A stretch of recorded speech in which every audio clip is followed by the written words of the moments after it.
Mengenal Mahfud MD, bacawa pres Ganjar Pranowo yang dijuluki pendekar hukum.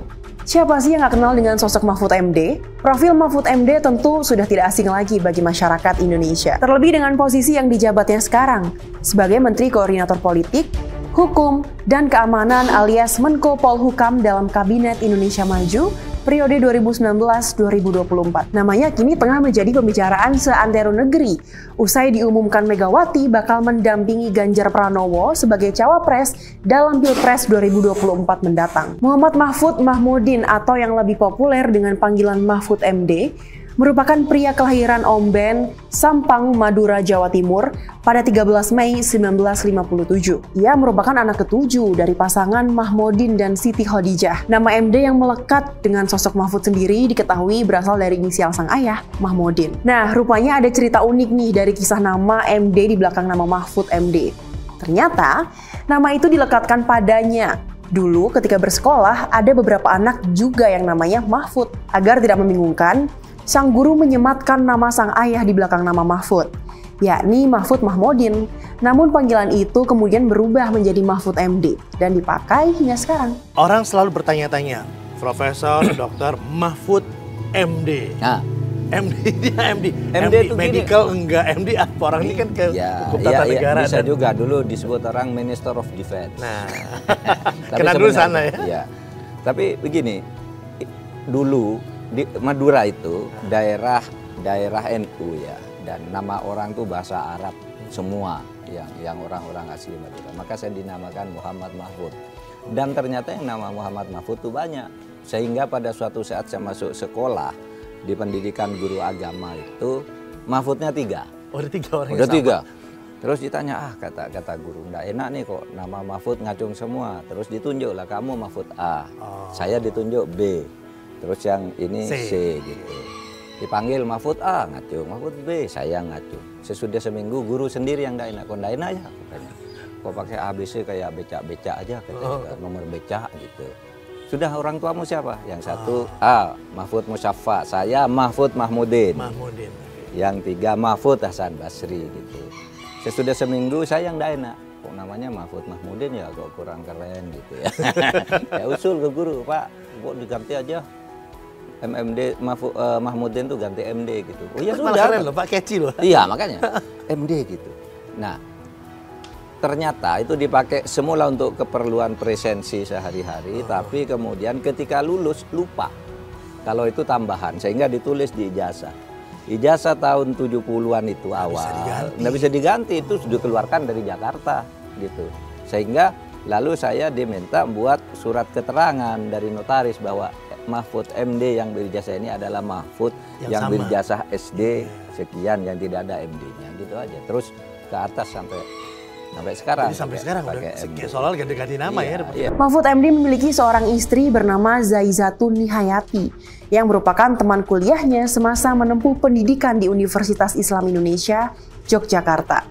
Jurusan Ilmu Hukum Tata Negara. Dari pernikahan tersebut, keduanya dikaruniai 3 anak, yaitu Muhammad Ihwan Zain, Vina Amalia, dan Royhan Akbar. Berikut perjalanan karir Mahfud MD. Mahfud MD pernah menjabat sebagai Ketua Mahkamah Konstitusi pada periode 2008-2011 dan Hakim Konstitusi era 2008 hingga 2013. Sebelum diangkat sebagai menteri, ia merupakan pengajar dan guru besar hukum tata negara di Universitas Islam Indonesia, Yogyakarta. Sejak hijrah ke Jakarta, karir Mahfud kian cemerlang.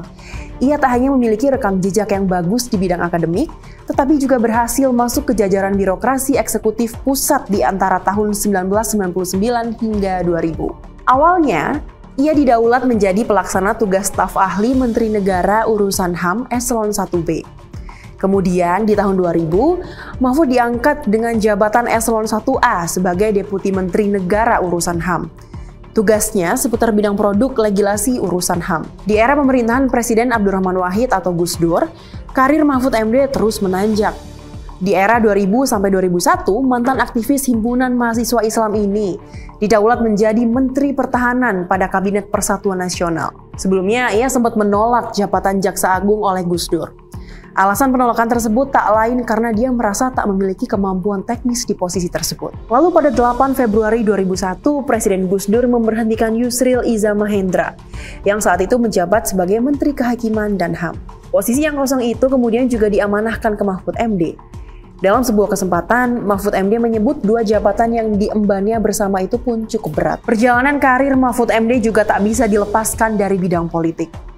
Pada 2014, saat suhu politik di Indonesia sedang hangat-hangatnya, ia memutuskan diri untuk terjun dan meramaikan situasi. Mahfud juga kerap terlihat mengikuti beragam acara, baik yang diselenggarakan di kampus-kampus maupun yang disiarkan di acara televisi.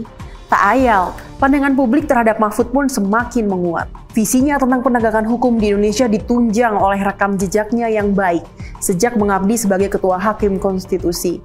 Bahkan, dia mendapat banyak julukan yang apik, diantaranya sebagai pendekar konstitusi hingga pendekar hukum. Hal itu terbukti dari daftar 200 mubalik rekomendasi Kemenak yang dirilis pada Mei 2018 lalu, di mana namanya juga terdaftar. Tak hanya aktif di pemerintahan, Mahfud MD juga masih menciarkan agamanya, yaitu Islam. Hal itu terbukti dari daftar 200 mubalik rekomendasi Kemenak yang dirilis pada Mei 2018 lalu, di mana namanya juga terdaftar. Nama Mahfud MD kembali menjadi perbincangan masyarakat saat dirinya memuji kinerja Komisi Pemilihan Umum setelah sempat mengkritiknya. Dia menyebutkan ada kemajuan dari KPU dalam mengatasi masalah terkait penghitungan suara pemilu 2019. Pada 23 Oktober 2019, Presiden Joko Widodo menunjuk Mahfud MD sebagai Menko Polhukam dalam Kabinet Indonesia Maju untuk periode 2019-2024. Lalu, pada 18 Oktober kemarin, Ketua Umum PDIP Megawati Soekarno Putri mengumumkan Mahfud MD sebagai Cawapres Ganjar Pranowo yang telah disepakati oleh partai-partai koalisi, yakni Partai Perindo, P3, dan Hanura. Inilah Mahfud MD menurut survei. Sebelum diumumkan menjadi Bacawa Pres pendampingi Ganjar Pranowo, nama Mahfud MD cukup sering masuk dalam bursa survei. Hal itu tak lain dari potensi yang dimiliki sang Menko Polhukam untuk mendampingi Capres yang ada dalam Pilpres 2024 mendatang. Bahkan, namanya disebut dalam musyawarah masyarakat atau musra di berbagai daerah dan menduduki Bacawa Pres potensial nomor 1.